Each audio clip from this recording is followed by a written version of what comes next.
Non-farm payroll is like a once a month report.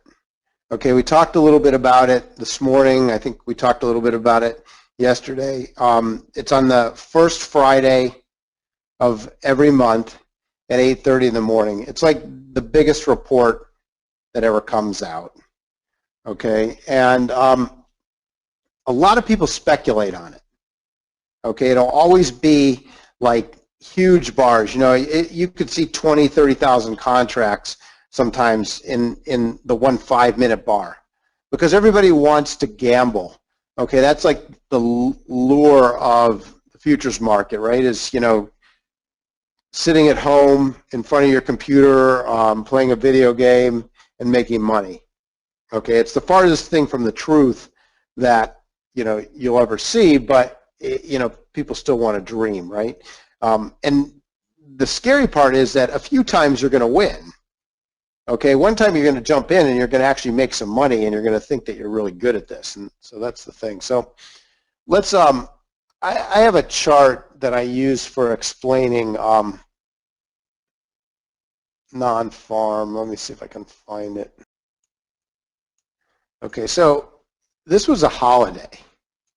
And you can see that the market was dead. So this was actually a year ago. So this is like the Easter non-farm payroll. This was Easter weekend. This might have been Good Friday or something like that. A little different than it's going to fall this weekend. So yeah, that would have been Good Friday the 3rd last year.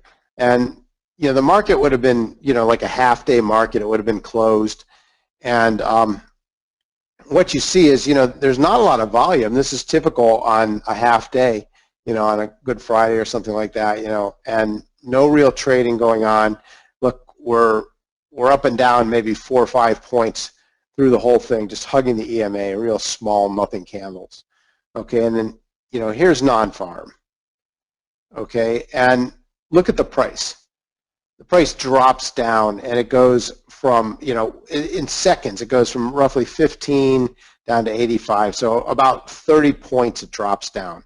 And then it comes back 10 to close there. Now, in between all this, it was going up and down, up and down, up and down, up and down. You know, you got to watch it in real time to see it. You know, you got to try and, I mean, just try and sim trade and get your price, and that'll show you what happens.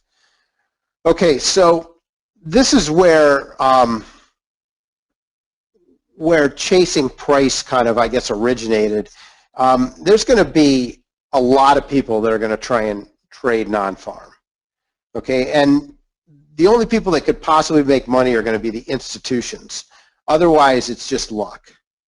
Okay, and you're going to get people that are just sitting there watching the ticker, trying to get the news. And if the news is negative, they're going to jump in. If the news is positive, they're going to jump in. You know, they're going to try and hit the direction, and they're going to, you know, jump in with 5, 10, 20 contracts. You know, it's just like a big long shot trade, right? So, you know, so say the news comes out, okay, and the news comes out and it's negative, okay, and say you're really, really fast, and, you know, obviously you can't have a stop or a limit order on there, right, because you don't know which way it's going to go. Maybe you have some inside information. Okay, but chances are you're just sitting there with your finger on the button ready to press it. So you press the button. Okay, you find out that it's a sell and you press the button. Well, you know, watch that movie or that 60-minute special or read that book called The Flash Boys. Okay, there's companies out there, hedge funds and institutional trading rooms with, you know, billions of dollars that have spent billions of dollars trying to get a little bit of a faster computer and a little bit of a faster internet connection, a little bit more direct to the CME group so they can get their orders filled a little bit and they can possibly see where everybody else's orders are and get in just ahead of those. So if you could imagine some computer, and this is real, okay, you know, the government tried to say that it was illegal, or not the government, but some guy said it was immoral, and government said, well, we'd investigate it a little bit like that. But, you know, it's not illegal. There's nothing wrong with what they're doing. You know, they're trading just like everybody else. Okay, they just have a little bit more money. So they see this going on. They get that news a millisecond before, and they see the orders start to come in. And the first thing they do is shoot over an order for 10,000 contracts short. Well, guess what? Okay, the CME group says, you know, do we take all these little onesie twosies from all these people? You know, do I take Steve's 3 contracts and Mike's 5 contracts and Matt's 4 contracts and Jordan's 7 contracts? Or do I take, you know, this one guy that's got 10,000 or 500 or whatever? You know, he's a good customer, and, you know, he's been buying and selling from me forever, and, you know, I know he's going to be there forever, and so I'm going to fill his order first, because it got there actually first anyway. Okay? So the CME group's going to fill his order, and he's going to get in right up here. Okay? His order is going to be right up here at the top at, you know, 31.10. Then they're going to start filling all the other guys. Okay? And, you know, they're going to start filling the smaller brokerages, and then the retail traders, and then the idiots, and then, you know, and us. Okay? So we get filled way down here at the bottom. So we thought we were going to get in at 15. We got in at 85. Okay, and this all happened in a flash, and, you know, we were really, really excited, and we were thinking that we're going to make all this money, because remember, we pressed the button up here. So at this point, all I see is, you know, the thousands of dollars that I made. I can't even picture anything else. I'm in denial that anything else could have happened.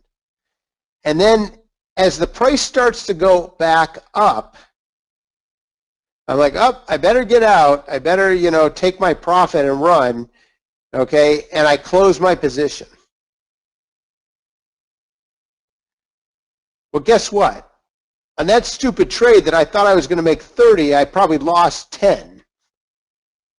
It's a very, very common experience, okay? It happens all the time, especially when you're chasing price.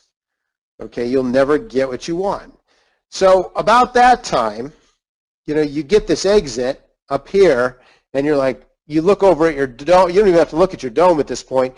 You just look at your account, and you see, hey, how am I down? You know, because it shows a P&L, running P&L for the day, and it says, how am I down $800? I should be up 1,000. And you see this big red thing that says I'm down.